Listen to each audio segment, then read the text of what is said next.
How to take a dump in jail.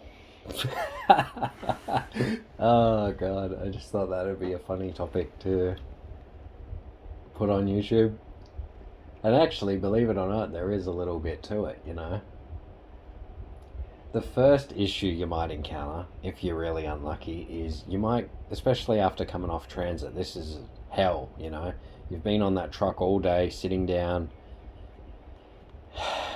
God knows how long. It's an all-day trip, you know. You got a headache because it's not pleasant. And, you know, you finally get back to your cell so you can take a dump. Well, and there's no fucking toilet paper in the cell. They've put you in a fucking cell with no toilet paper. This happens. It happened to me, you know. It was, you know, late at night by the time I got in there, and I still had to call out because by the time I realised there was no toilet paper, the fucking screws were almost down and back in the fucking wing office.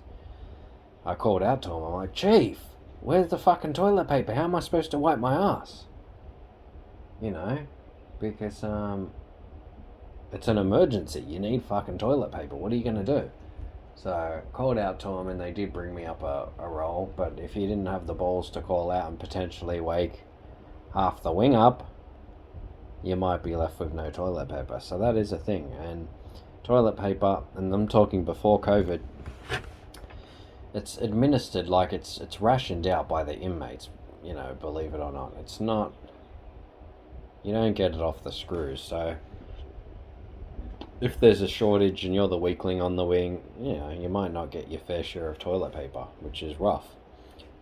Now, let's skip all that. Let's assume you've got toilet paper, so you're good on that level. And if you get an opportunity, of course, store up as much of it as you can. It's like most things in jail. Have it all in many rolls as you can in case things get hard. So the etiquette with it is, well, you courtesy flush every time you drop. Every time anything comes out, you flush, so that as little smell as possible can stay in the cell. That's one form of etiquette. Courtesy flush, it's called. You know, as soon as every time, you know, something comes out, you press the flush button as soon as possible, even while you're shitting almost. You know, don't delay. Press it. If you don't courtesy flush, you know, your cellie's going to be on you about it. Some of them get very upset about it. The next thing is you do your very best not to shit during lock-in. So you let out the cell, even in Maxo, for 6 hours a day. I mean, during lock-ins there's no choice. But 6 hours a day, you're out of your cell.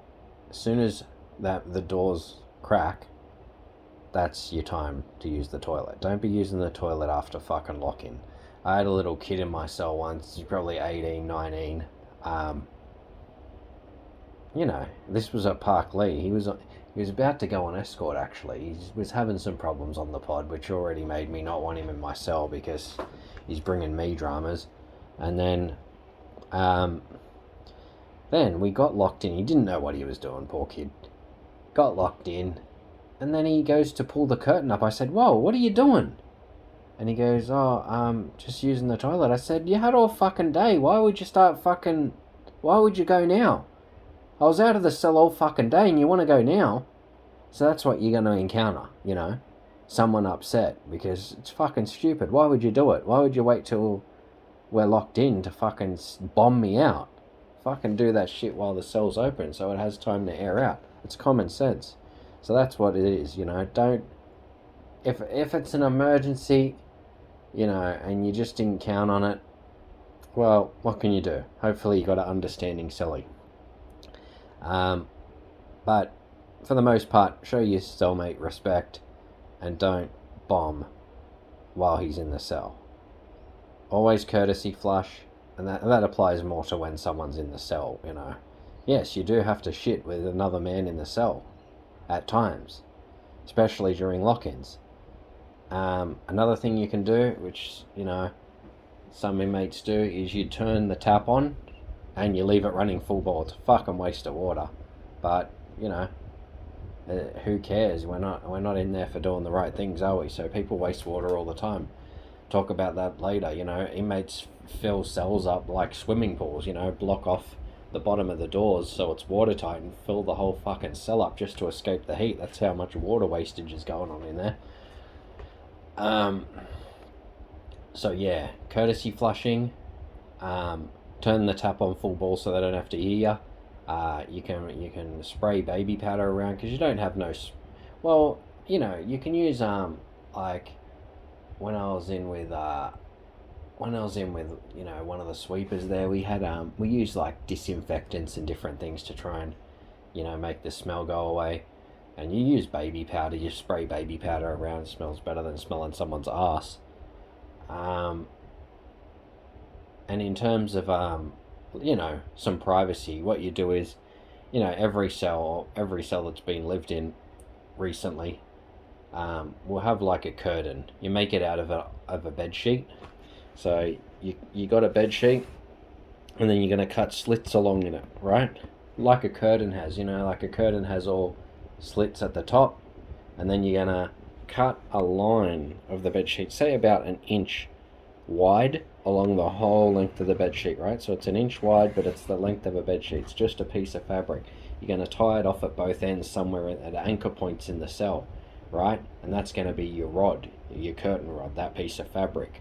And it's going to run through all the slits you've created in the curtain. So you've got basically now a curtain that you can slide across. That's how you block the toilet off from the bunk bed, so no one has to see what's going on back there. So yeah, courtesy flush. Run the tap if you can, or you can, yeah. Run the tap so they don't have to hear. You know, if you buy some baby powder on the buy up, you can spray that around. Always shit when the cell is open. What else about shitting? Do it in the morning, because as soon as the doors crack, get it out of the way, because you might get most yards you get locked out on the yard for a couple of hours, and you know you can't shit in the outside toilet. I've seen people try to do it when they're desperate. It's fucking ugly. You don't want to have to do that. The yard toilet is absolutely disgusting.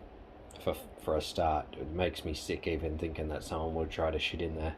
It's even bad trying to piss in there. You know, you just do your piss and get the hell out of there while you're holding your breath. You know. And usually, and this is bad. There's no toilet paper on the outside yard. No one brings out toilet paper for no reason, do they? So there's no toilet paper out there. It's not like, you know, even if there was a roll of someone put a roll of toilet paper on the outside toilet, someone's going to take it because they're going to need it, because like I said, a lot of times there's not enough toilet paper, or someone's going to need that toilet paper and they're going to take it. So there's no toilet paper. And when I've seen inmates, you know, try to use the outside toilet, they will end up using a sheet or a blanket or a piece of clothes or something to wipe their ass. It is fucking putrid. And, you know, that's absolutely disgusting, man. So that pretty much covers shitting. Of course, you know, etiquettes apply when you're on transit and stuff like that. You can't, when you're on the truck, they might let you out, say at Lithgow or something, but that's to do a piss, you know. You don't have time to do a shit. And you wouldn't have toilet paper in them holding cells anyway. And in any holding cells, like when you go over to court, you know, it's the same as the outside toilet. You can't really shit there. And you can't, man. You got like 12 boys that you don't even really know because they're from different wings. You know, I mean, if you're desperate and gonna shit your pants, you'd just have to fucking hope they're understanding, wouldn't you? But, you know, a lot of people in jail aren't there for being understanding. You know, they're not understanding. So, you know, you better get your bowels in check and make sure that, you know, you can fucking hold it, you know. Do it in the morning. Do it again in the afternoon if you need to go twice. But don't do it after lock-in. Don't do it out on the yard or, you know, in any intake cages or holding cages. It's pretty much in your cell only. It's the only place you can shit in peace. And yeah, that's pretty much it. You can shit on your lunch breaks when the wing's open as well, but just, you know, you have to know it's in your cell, and that's the cell etiquette. And inmate etiquette of using the toilet.